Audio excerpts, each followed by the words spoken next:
Hello, welcome back. We're going to continue chapter 7.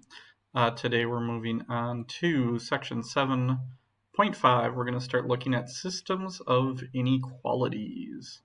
So a little bit of vocab first, or some idea here behind systems of inequalities.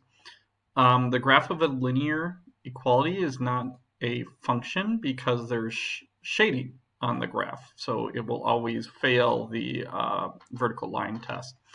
So basically what you do is you start with a boundary line and you just graph the line that separates the coordinate plane into two half planes, or basically two regions. So here's what we're looking at here. If I was going to graph y is less than 3x minus 2, basically I start by just graphing this line, y equals 3x minus 2. And then I look at what side of that line are my solutions on. And the way you can do that is you can pick a point to test. So basically what I'm going to do here is I'm going to graph y equals 3x minus 2. So I start with a y-intercept of negative 2. And then I use the slope of 3, up 3 over 1, up 3 over 1, and so on.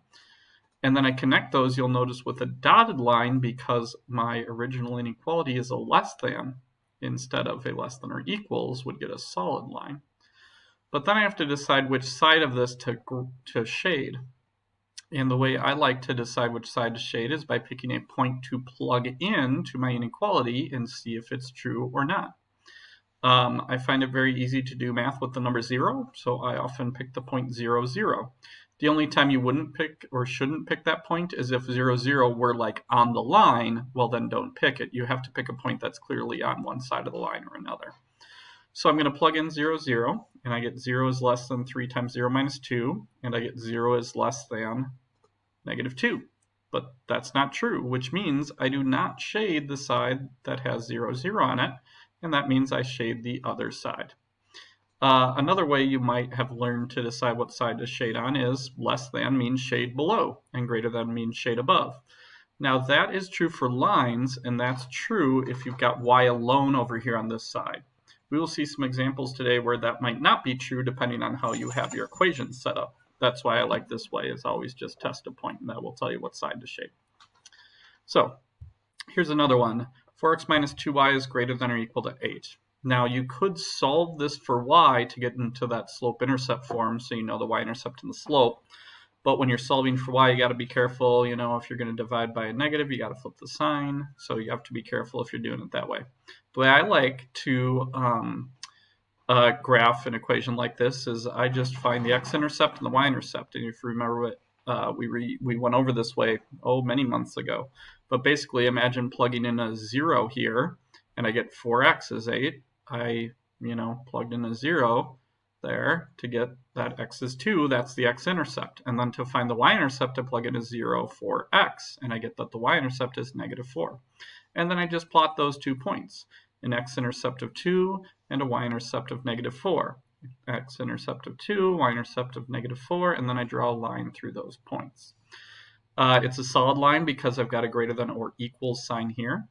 But then I have to decide what side to shade on. And if you're using that rule that greater than means shade above, you'll notice that that's not the side I shaded, because if you test a point, like if you test the point 0, 0, you'll get 0 minus 0, which is 0 is greater than or equal to 8. And no, that's not true. 0 is not greater than or equal to 8. So I don't shade the side that has 0, 0 on it. I shade the other side, and you'll notice that is shading below.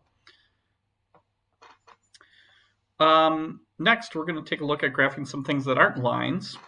I hope you recognize this parent function. This is actually the parent, or this right here is the parent function for a circle. X squared plus y squared equals r squared. So if I'm going to graph x squared plus y squared equals 16, that means that r is 4. So I graph a circle centered at the origin with a radius that's equal to the square root of 16. So I graph a circle centered at 0, 0 with a radius of 4. So basically from 0, 0, I just go out 1, 2, 3, 4, go out 1, 2, 3, 4, go out 4 units in each direction, then draw a circle through those 4 points. Now to decide what side to shade, you'll notice this like shade above and shade below thing makes even less sense now, because for a circle, The two regions are not above and below. There's outside the circle and inside the circle. So to decide what region to shade, I'm going to test a point. I'll plug in 0, 0. Is 0 greater than or equal to 16? No, it's not. So I shade the other region. So I shade outside. Oops. I shade outside of the circle. And you'll notice every one of these points outside the circle here is a solution to this system. Let's talk about systems. What if I have two different inequalities at the same time? Well, all you do is graph them each separately, decide which side to shade for each one separately, and then the overlapping shading regions is your final solution. So I graph this line by finding the x and y intercepts. So this will have an x-intercept of 6 and a y-intercept of -2. So I go out to 6 there on the x-axis, -2 on the y-axis, and then I draw that red line through those 2 points. And you'll notice, because it's a less than sign, it's a dotted line. I then decide what side of that to shade on by testing a point. I plug in a 0, 0, and I get 0 is less than 6, which it is, which means I do shade the side that has 0, 0 on it, so I shade everywhere above that red line. I then do the same thing with the second line here. The x-intercept is -3, that's that point there. The y-intercept is -2, that's that point right there. I draw this green line through those 2 points. It's a solid line because there's an or equals, greater than or equal to. And then I test the point 0, 0, and 0 is greater than or equal to -6. So that's a yes, which means I do shade the side that has 0, 0 on it. So I shade everything above this line. And then my final answer is the part that is overlapping. So when you're drawing your graphs, make sure it's clear which part is overlapping. So you can either use different colors like I did here, or you can just make sure this region is the darkest region of your shading.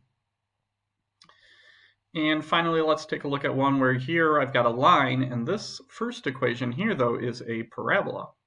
So what I need to do is I'm going to start by graphing this parabola, and this is, our normal parent function parabola, but shifted down 4 units. So I just take those happy points that I know, and I shift them down 4 units. So 0, 0 moves down to 0, -4. And then there's another happy point at 1, 1, so I move that down 4 units. There's another one at 2, 4, move that down 4 units. There's another one at 3, 9, move that down 4 units. And that's how I get this graph. It's an or equals, which means it's a solid line. I test the point 0, 0, and 0 is greater than or equal to -4, which means I shade the side of this parabola that has 0, 0 on it. So I shade above the parabola or inside the parabola here. And that's the shading in purple. I then graph this line, that's an x-intercept of 2 and a y-intercept of 2, draw a solid line through them because it's a less than or equals, and then I test the point 0, 0, and 0 is less than or equal to 2, so I shade the side that has 0, 0 on it, which means I'm shading below that orange line. And my answer is this region that overlaps here, which you can see going over in yellow. And those points in that region there are all the points that will work in both of these inequalities. So your homework is a worksheet this time, and it's some graphs you need to draw. So draw your graphs carefully, make sure your shading is clear, and as always, email me with any questions.